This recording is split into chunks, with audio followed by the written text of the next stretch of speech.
Notre Dame Football coach Marcus Freeman. A couple quick reminders. Those of you in the room, please raise your hand. We'll get your microphone for your one question and follow-up. Those of you watching on Zoom, please use the raise hand function. We will call on you as we can. With that, Coach Freeman. Yeah, it's good to be back. It's a good Monday, And you know what? I did want to start off. I told Niele, she texted me yesterday or after the game, and I told her I'm going to give them a shout-out because they got a season opener today. And then I know Coach Bray and the men's, I think they start on Thursday. So, again, it's a lot of excitement around Notre Dame athletics, and, wish those two teams the best of luck. But just recapping last game, obviously Saturday was a special night, one that you kind of go back and reflect on. You in the moment, it's chaotic, right? But you go back and reflect on it, and it's so good to just, one, the atmosphere was unreal. I challenged our guys on Friday, and, I said, listen, we create the advantage here.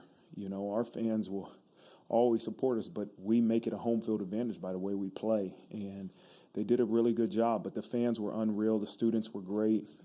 This is a special place, and I think everybody saw that on Saturday. It was really good to see all three phases really come together and execute at a high level. I love the physicality of our team.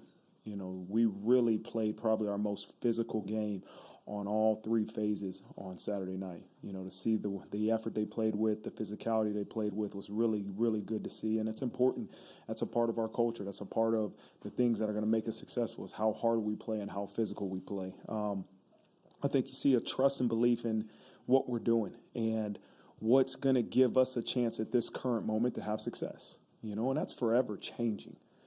Some of the things that don't change is, things we talk about, the golden standard, the effort you have to play with, but schematically and what we do in all three phases will continuously enhance and change with who we have in our program and what type of teams we face. And so it's been good. But as you all know, it's short-lived. And that's the message that was to the team yesterday in practice, that victories are short-lived, and sometimes it feels like defeats last a lot longer. But we have to move forward. We have to turn the page and get ready for a Navy opponent that's tough and that is a unique style offense that will present some issues if you're not ready to go. And so we are full throttle getting prepared for Navy. So with that being said, we'll open up for questions. Second one, right, Tom, right? Marcus, the players may downplay it tomorrow, but to go from 0-2 to winning 6 of 7, how much additional affirmation is it to see you guys ranked again after so many weeks? Yeah, it builds confidence. It's a trust and belief in what we're doing. And what losing does is it creates, maybe a disbelief in what you're doing at times. Like, is this the right way to do it? But when you have success, you're ranked now, you beat a great Clemson team in the manner that we did, it continues to reaffirm what we're doing and the belief they have in each other, the belief they have in both sides of the ball and how good this team can be. You said the Monday after the Stanford game, the last night game that they played here, you went back to your office and watched the game by yourself. This Saturday night, a little different as far as you still went back to the office? Yep, and told my wife to get out of here, take the kids home, put them to bed. I got a film to watch, and but that's my routine. That's what I love to do. I can't go home and relax without watching the film, and so that's my way to decompress. And so it was a little bit more enjoyable this Saturday night than it was after the Stanford game, but yeah, for sure, that's the first thing we did. Third row on your left, please. Coach, you guys did a great job defensively stopping their perimeter game. Was that a priority going into it? And secondly, your secondary really rallied to the football. Was that the best you'd seen them do that? Yeah, so when I talk about physicality when I open, that's part of it, the relentless effort to run after the ball. You see multiple guys finishing on top of piles, and that's what you want to see because that's a choice. Right, it's a standard for us, but it's a choice to truly run to the ball as hard as you can and to finish with physical intentions, and that's what you love to see as a former defensive coordinator, but also as the head coach of this football team. That's what we have to do. As far as the perimeter, that was a huge point of emphasis for us because anytime you play 11 personnel, which is when an offense has 3 wideouts in the game and 1 tight end. Anytime you play 11 personnel teams and you're in nickel defensively, you're going to get challenged on the perimeter. You don't have that big Sam linebacker out there, as they did. They had 0. He was a big, thick linebacker. We play with a nickel, and so teams will challenge you on the perimeter. But we had to defeat the perimeter running game. We got 2 holding calls early in the game that I think helped. It helped us. It helped kickstart things, but our guys did do a good job of defeating blocks, triggering. We caught a couple cover 2s versus outside plays. Right now, your corners are triggering. You don't really have to beat a block. You just got to trigger and be fast. And so, Coach Golden did a great job in game calling the game, but also our guys did a great job of executing. Triple option. Are there some precepts or some musts that you feel need to be done defensively whenever you play triple option? And do you spend maybe a little bit more time with Coach Golden being in the pro game and not around the triple option as much? Actually, it's been an interesting day because, yesterday I spent some time with him, and there's a lot of really good ideas he's had from previously facing triple option teams. When he was at Temple, they faced Navy, and then when he was at Miami, they faced Georgia Tech. And so had some really good ideas and watched some film of different things they did defensively to give us a new way to defend the triple option. So we'll enhance. Obviously, there's some things we did last year that we had some success with, but there's a lot of good enhancements I think that the defense will have because of his expertise in defending the triple option. Second row on your left, Sean Stires. Marcus, this season obviously could have easily unraveled after Stanford. Is there anything you did, said, changed, whatever, that got you from that point to Saturday night? Man, it could have unraveled after Marshall and many other ones, but again, it's the mindset of it's never going to be as smooth as you expect it to be. And that probably is said for a national championship team, a team that wins a national championship. Was that road to the national championship as you saw it to start the season? No. Same with us, right? That this road to where we are right now was never how you foresaw it to start the year. And that's the beauty of growth. And you know what? It's when we think about hoisting a national championship trophy, you think about beating a team like Clemson. Sometimes you don't think about how hard that's going to be. You don't think about the difficulties of getting to that moment. But if you continue to work intentionally, not just work hard, right? Everybody's going to say they work hard, but what intentionality do you have in your work? Are you really addressing issues? Are you really changing? Are you really trying to enhance? Do you have belief in the foundation, the culture of what you're doing?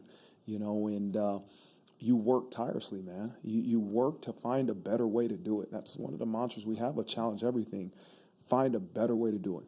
It wasn't good enough versus Marshall. It wasn't good enough versus Ohio State. What do we got to evaluate to find a better way to do it and a better way to execute and a better way to make sure we're playing better on Saturdays? And I never lost a belief in that. And that's going to continue to be my mindset after a win. Is there a better way to do it? Is there a better way to play this game of football? Coach Mace, you blocked 5 punts in the past 4 games. Find a better way to do it, right? And that's got to be the challenge because if you continue to just say, okay, we're good, we'll just continue to do the same thing, you're going to get passed by because everybody else has that mindset. Everybody you're going to face has that mindset of we got to find a better way to catch up to somebody or find a better way to do it. And a coach's sideline demeanor might be, just the most completely overanalyzed thing. But you do seem more demonstrative over these last few games. Other than that, though, are you doing anything, different on the sidelines, when it comes to game day? I think it's a reflection of this position you're in. Every day you get more and more comfortable. You learn something else, Where I was in Oklahoma State and Ohio State as a head coach on the sideline is different to where I am now. And hopefully it's going to be different in another game or 2 games from now. Part of it is having conviction in the things you say, right? And if I feel strongly about something, I thought it was targeted. I just looked and I thought it was. So I was upset, and as our team quickly reminded me, nobody's worth 15 yards. And I thought I had a 15-yard penalty, and that was devastating because I say to these guys every so often, nobody in our football program is worth 15 yards, including the head coach. And I felt a disappointment. A couple of the guys said it to me on the sidelines. Nobody's worth 15 yards, coach. Nobody's worth 15 yards. At that moment, I wanted to choke him, but I was like, no, get out of my. But it's a great reminder of the belief. And you can argue a point, but you gotta be smart. And I can't lose my control either, because you tell our players it's an emotional game, but you can't lose control. Same thing as a coach. But I had a strong conviction of what I thought was a targeting call. It wasn't, and after seeing the replay and talking to the officials, it wasn't. But, those are all parts about growing in this position, be able to tell these referees things you see. It may be getting the morale of the group going, it might be a group that's kind of just flatline a little bit. We got to get them going, or it's going over to Lorenzo Styles as he dropped the ball after he dropped that catch and saying, you're all right. Next time it comes, you catch the ball. We're good. Right? I got the utmost belief in you, and it's what is needed in those moments, right? And sometimes you have to get after people's behinds. That might be needed from the head coach. Sometimes you got to tell them you believe in them. Everything's going to be fine. Audric Estime, you fumbled the ball a couple games ago. You'll be all right. Next time we give you the ball, hold on to it. And so it's just what's needed at that moment that I'm still learning, still figuring out. Third row on your right, Tim O'Malley.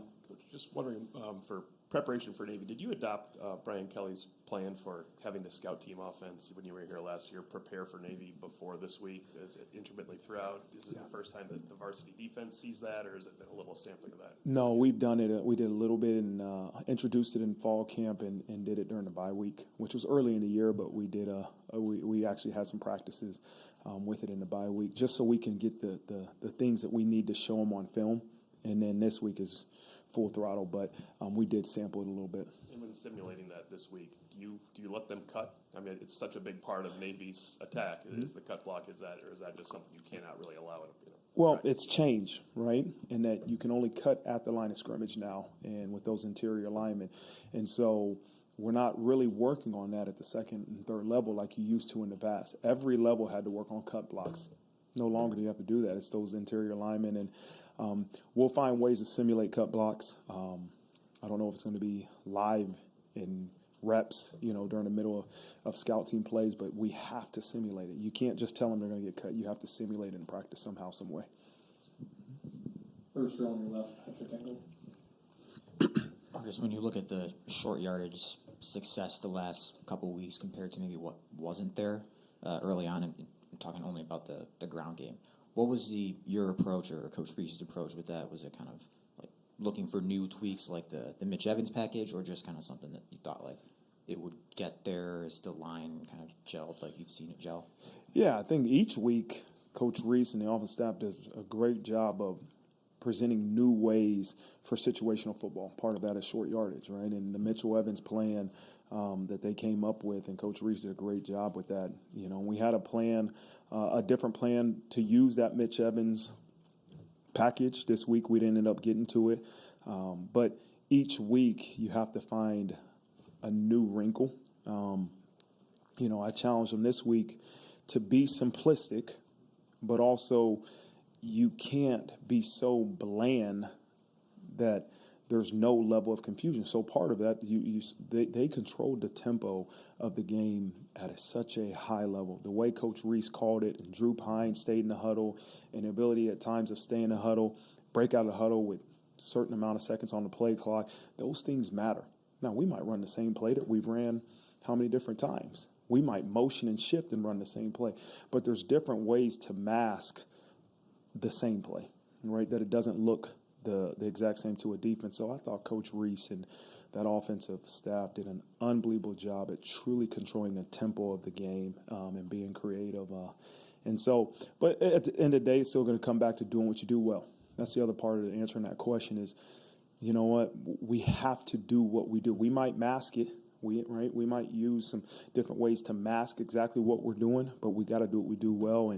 And some of those inside zones, we call them duo punch plays, that we run. We've done a really good job, and they're getting better. Our backs are really getting better. Our offensive line, yes, they're blocking at a high level. They're doing a great job.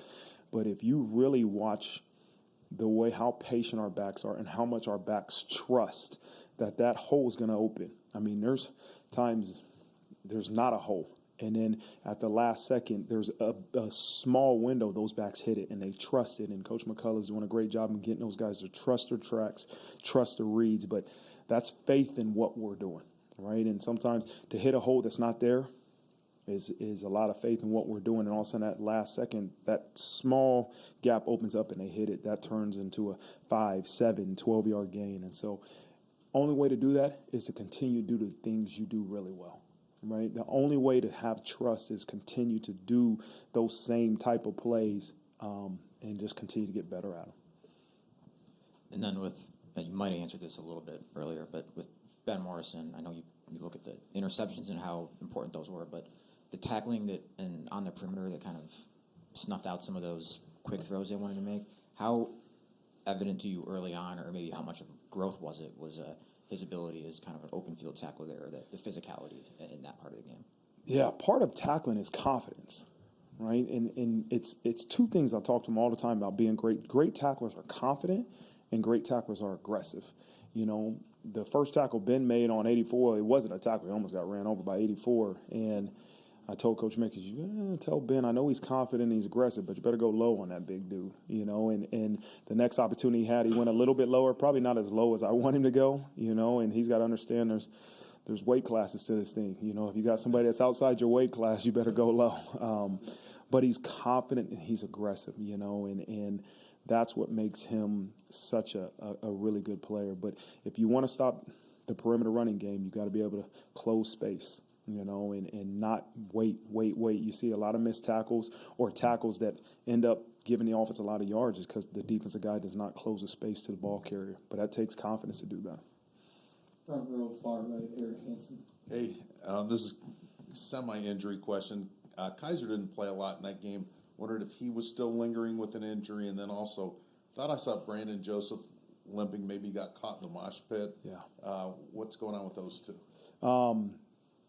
Kaiser was not an injury, just kind of Marist and JD were both playing really, really well. And we were playing with two linebackers the majority of that game. And so kind of kept those guys in there, kept them going. And, I mean, that probably was the best those two have played. And Kaiser did some good things when we went in there, but just didn't play as much this game as he's had in previous games. Brandon Joseph, he had an ankle sprain early in the game, and so he didn't play. I don't know if he played any in the second half. I think he did punt returns, but didn't play defensively, and he's going to be questionable, you know, and we'll see how he progresses this week. But it's a pretty he got a good ankle sprain on him. And then the second question I had was, you know, Drew didn't have big numbers, but he played poised, made really good decisions. It felt like progress.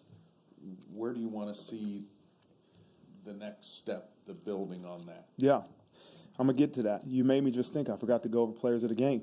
Okay. You know, nobody asked me about that, you know. It must not be that important. Offensive player of the game was Drew Pine. You know, just because you made me think of that. Offensive player of the game was Drew Pine.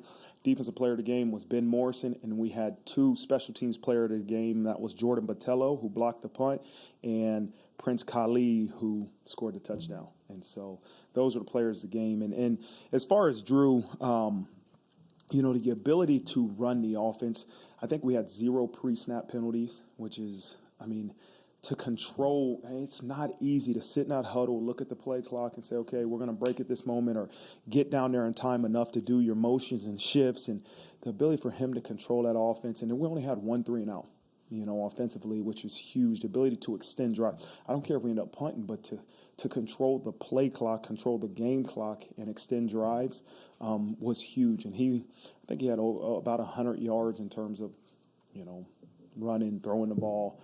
Was really efficient, 2 touchdowns. And so he did a really good job in what he was asked to do. You know, the challenge for him is I don't know how many games in a row that we continue to get a couple balls batted. And so, you know, I hear Coach Reese saying all the time, step up, man. You have to find those open spaces. You know, you're not 6'4", you know, but God is fair, we say, right? He's got some other gifts, and that, you know, he's got to be able to step into those open windows to deliver a ball. And, you know, but he is continuing to run the offense the way we need it. Third row on your left, Pete Byrne. Hi, Coach. You talked about the physicality of your defense, but I would like to talk about the physicality of your offense, being able to run the ball the way you did. I mean, you've been running the ball well the last few weeks, but doing it against a top 10 defense. What have you improved in that over the last few years or few weeks to be able to do what you did Saturday? You know, I wish I could say it was one or two things. It's one starts with the way we practice. We have tough physical practices, and I think at times, you know, when things aren't going well, it's easy to question: are we doing what's right in practice? I mean, we're going good on good. We're going at it. You know, we're doing a lot of inside run, but there's a belief in me as the head coach that this is going to be our staple. You know, we're going to have to be able to run the ball and stop the run when teams know we're doing it. So it's a belief in that it starts in practice. You got to have physical football practice. You can't just turn it on Saturday, and we got to have tough physical practice. And that's just my belief over years of seeing it done that way in certain places that I've been. Just that you got to be physical in practice if you expect to do that in a game. And so, I mean, our offense I think ran for 263 yards. I mean, versus an extremely talented Clemson defense, you know, and I think our O-line took it as a challenge. They got NFL guys across the board up front, and our guys really did a good job of getting their hats where they needed to be. You're not going to be able to push those defensive linemen 5-10 yards down the field, but you got to be able to get your hat placement exactly where it needs to be so your back can cut off of them. And but it's a belief now. It's a belief in what we're doing. And picking up on your philosophy of always trying to do it better regardless of the result, what would you say have been maybe the 2 or 3 things you've identified over the last 2 months that you're now doing better, differently and better, that's kind of led to the result change?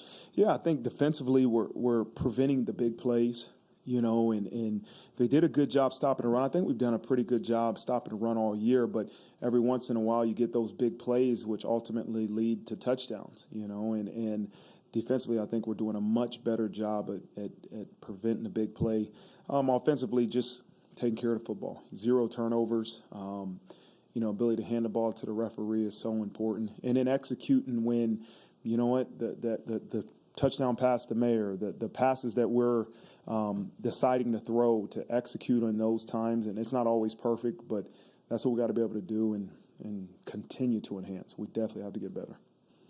Front row on your right, Pete Sampson. Marcus might be following on Eric's question, but in terms of playing to your strengths, was this, especially offensively, was Saturday like the best you've done that? Like, not try to make Drew Pine 6'4" all of a sudden, but like just, okay, this is who we are, and we're going to lean into this in a creative and smart way.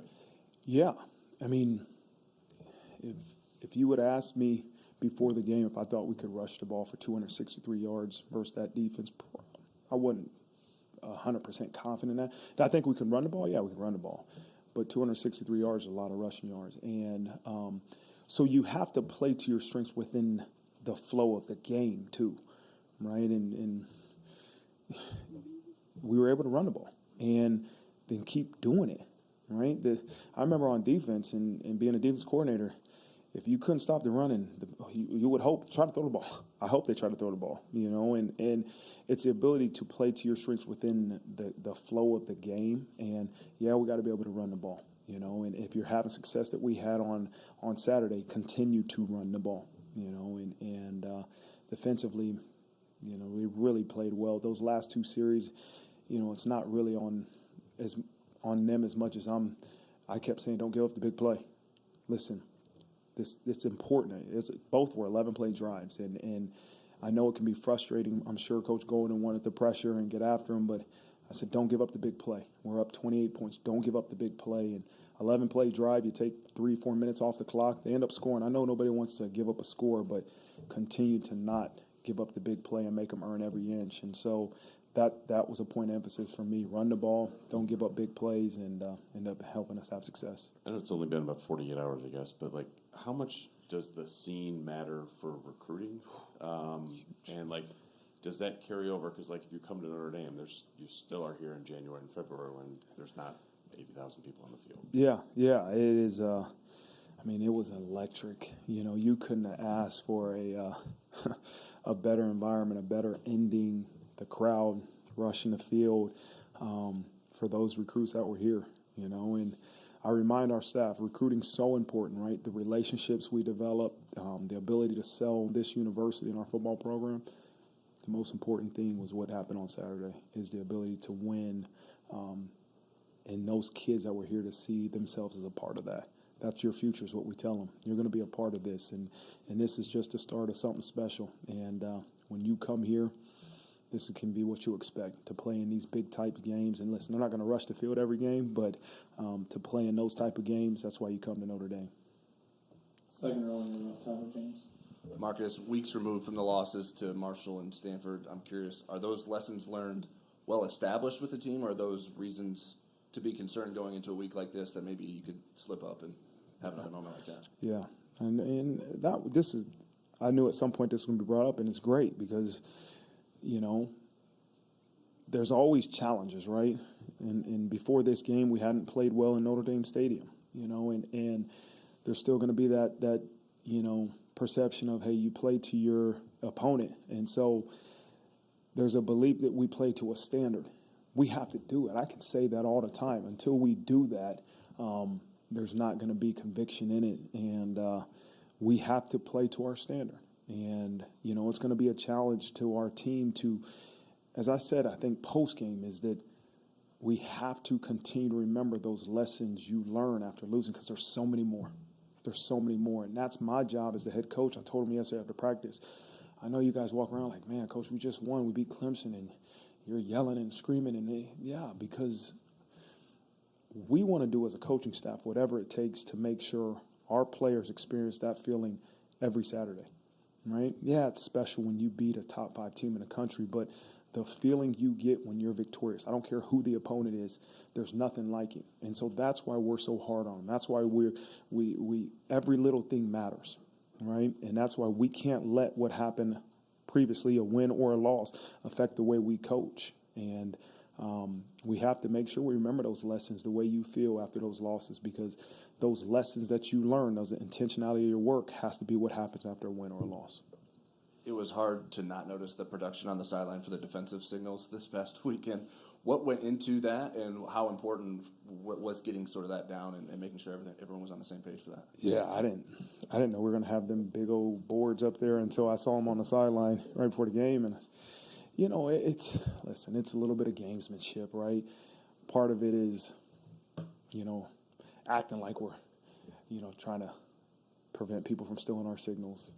You know, if somebody wants to steal the signals, they can. What we have to do is continue to find different ways to make sure teams can't. Those big boards aren't going to be the only way a team can steal signals. And so the ability to change your signals, who's live, the ability, it's gamesmanship. It's a part of the game of football. And if you don't think it's real, then your signals are going to be stolen. And that's a challenge from me to the coaching staff, is find a better way to do it. You know, it's our job to make sure nobody steals our signals, no matter who the opponent is. Second row on your right, Mike Bernardino. Hey, Mars. DJ Brown, we don't ask about very often, but maybe we should. What kind of season has he had? And with the personal loss that he had with his dad, how much do you have to keep an eye on him and just keep his spirits up? And his leadership, how has that grown this year? Yeah, you know, to answer your question, he's one of a few players that have had personal loss on our team. And as a head coach and as your coach, it's not just your head coach. It's not just how to make these guys great football players, right? If you love these guys like you say you do, then there's going to be a trust and care about their personal lives too. And that's important. To get the most out of them as football players, you better know every single thing going on in that young man's life. And as far as DJ, there's some other guys that are, you know, it's real, man. And if you don't have that type of relationship, you know what? You're going to struggle getting the most out of your players. He's played extremely well. You know, he played more this past game than probably we thought going in, and he's played a lot this year, but because of B-Joe going down, Brandon Joseph going down with the ankle sprain, but he's been playing really well. I think I've been around him. This is the second year, and he's playing his highest level of football right now. DJ's got to improve, just like every other member, but he's getting better. He's getting better. He's playing with a lot of confidence right now, and really, really doing a good job. And then the November success that's gone on here and that you were part of last year, a lot of talk about rest and recovery reminders in that time, maybe being the secret sauce of it. But with your all-out practices and ramping that up, is there a way to blend those, to not taper it off in practice, but make sure they're still recovering and being smarter about that? Yeah. Last week I met with our sports performance staff, which includes Coach Bayless, Rob Hunt, Alexa, who's our sports dietitian, and John Waggle, who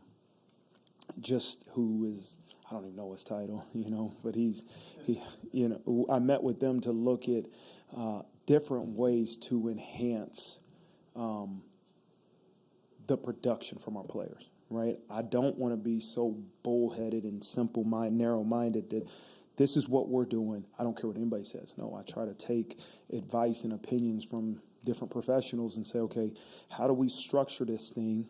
At the end of the day, I got to make a decision. But is there a way to better structure what we're doing to give our players a better chance to play better on Saturday, to feel better mentally, physically, and play better? And so we tweak some things. Listen, we're not going to ever change the intensity of practice, but maybe the length, maybe the amount of plays we're doing, maybe the structure. We're looking at nutrition and, hey, how can we find different ways to enhance the nutrition? Because at the end of the day, I'm convinced, and there might be some people that say I'm wrong, that the two most important things in recovery are sleep and nutrition. And if that's the case, then how can we enhance the way we replenish our body, enhance the way, we have training table and little things that we do? How can we can't force these young people to go to sleep at a certain time, but we can explain to them, if you go to sleep for this amount of hours, this will be the benefit for you on Saturday. Our guys, the majority of our guys, if they know it's going to benefit them on Saturday, sure, coach.